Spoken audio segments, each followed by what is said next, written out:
Fala, galerinha do quinto ano, aqui é a Titi, a Dani. Espero que estejam todos bem, né? Estamos confinados em casa, mas durante esse período as aulas continuam firmes e fortes, hein?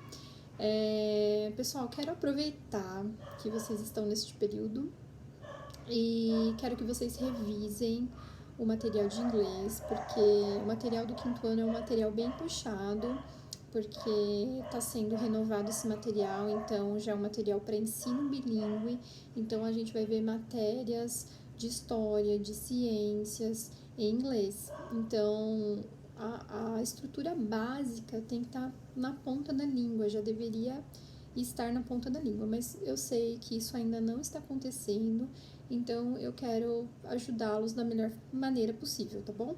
Então vamos dar uma revisada em tudo que a gente já aprendeu até agora.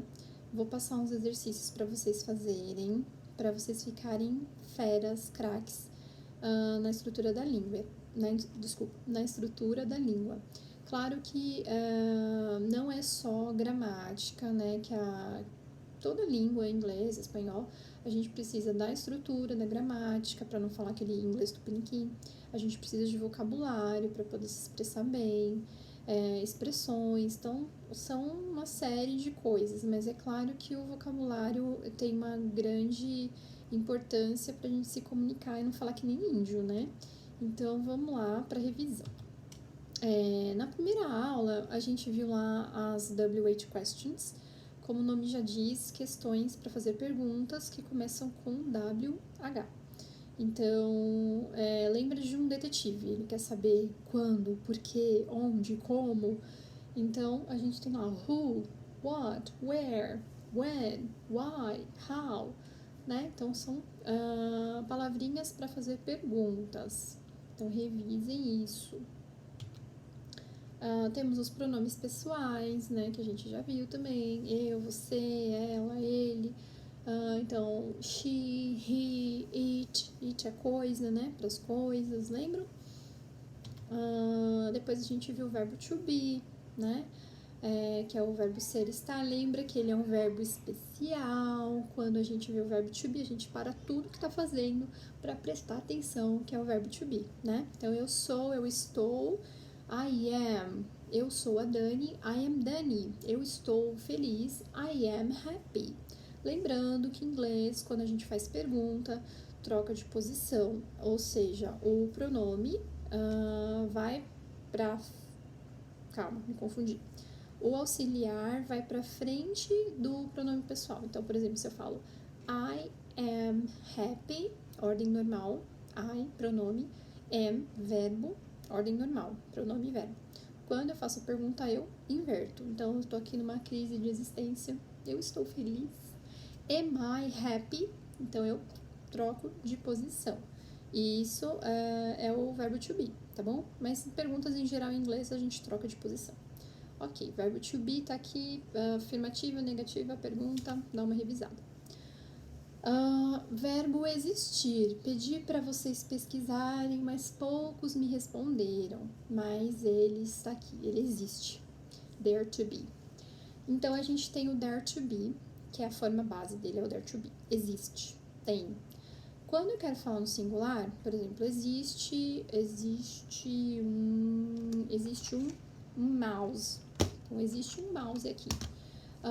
There is a mouse here. Existe um mouse aqui. Tem muitas coisas aqui na minha casa. There are many things in my house. Então, there is, singular, existe. There are, plural, para, né, várias coisas. Quando eu quero fazer uma pergunta, inverte de posição. Então, deixa eu ver se tá aqui. Tá aqui, ó.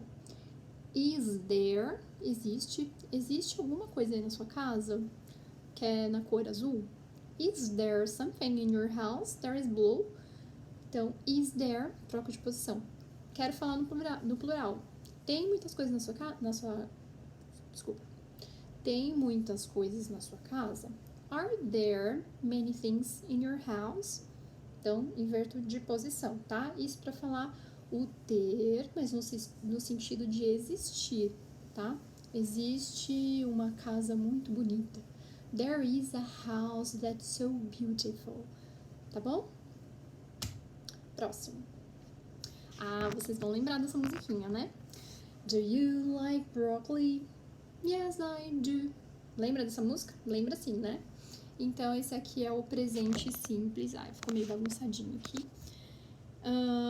Então, quando a gente faz a pergunta no presente, eu quero saber os seus hábitos, a sua rotina. Você toma café de manhã, você toma banho, você vai para a escola, então a sua rotina, o que você faz. Então, eu geralmente uso no presente. Então, você gosta de brócolis? Do you like broccoli? Então, aqui eu só vou trocar o verbo para outro, qualquer coisa no presente. Então, por exemplo, você estuda muito? Então, do you study a lot? Então, eu só troco o verbo aqui. Então, é uma pergunta no presente, tá? Para responder, forma curtinha. Yes, I do. No, I don't. Né? Não gosto de brócolis? No, I don't. Thanks. Então, e a gente tem aqui o does. O does seria para a terceira pessoa. Quem é a terceira pessoa? Tô falando de alguém, tô falando da Mariana, ela, she, né? Ou tô falando dele, do Gustavo, he, né? Então, se eu quero fazer uma pergunta, vamos supor que esse aqui é o Gustavo. Does Gustavo... não, eu coloquei o nome dele de Tom, desculpa. Então, o Tom, ele gosta de coca. Aí eu pergunto, né? Does Tom like Coke? O Tom gosta de coca? O does vai lá pra frente. Por que é does? Porque é uma terceira pessoa. Tô falando dele, do Tom, ou tô falando da Mariana, dela, uma terceira pessoa. Ou a coisa também é uma terceira pessoa. Então, a gente usa does para fazer a pergunta. O auxiliar vai para frente da pergunta, porque em inglês é assim, acreditem, é assim. Então, o auxiliar sempre vai para frente. E o pronome na sequência. Se for pergunta na ordem normal, não fica normal. Então, eu gosto de brócolis, I, pronome, like broccoli. Eu gosto de brócolis, né? Ordem normal. Se é pergunta, inverte a posição. Beleza. A gente viu também o present continuous, que é a ação acontecendo. Então, aqui, o bebezinho, coisa fofinha aqui, ele tá fazendo uma ação. O que ele tá fazendo? Ele tá bebendo. Então, cadê ele? Ele está bebendo. He is drinking. Então, eu uso o ing para indicar a ação acontecendo. Bebendo, comendo, andando, correndo, né? Qualquer coisa, ando, indo, é ação acontecendo ing. Se for no tempo presente, eu estou, o verbo estar para tudo que está fazendo e presta atenção no verbo to be. Ele está bebendo. He is drinking. Ação acontecendo no momento. Mas eu quero falar de uma ação que estava acontecendo no passado. Como que fica o to be no passado? Então, am, is, o verbo vira was. O are vai virar were. Então, aqui eu coloquei um exemplo. O Tom estava bebendo ontem. Tom was drinking yesterday. Então, veja que o verbo to be está no passado. E aqui eu tenho ing, continua com ing porque a ação acontecendo. Estava no passado? Sim, mas estava acontecendo no passado. Então, acontecendo, ando, indo, ing. Lembra disso, tá bom? Se eu quero fazer uma pergunta, o que acontece? Troca de posição. Is he drinking? Ele está bebendo? Is he drinking? O Tom estava bebendo? Was Tom drinking? Né? Eu inverto a posição. Beleza?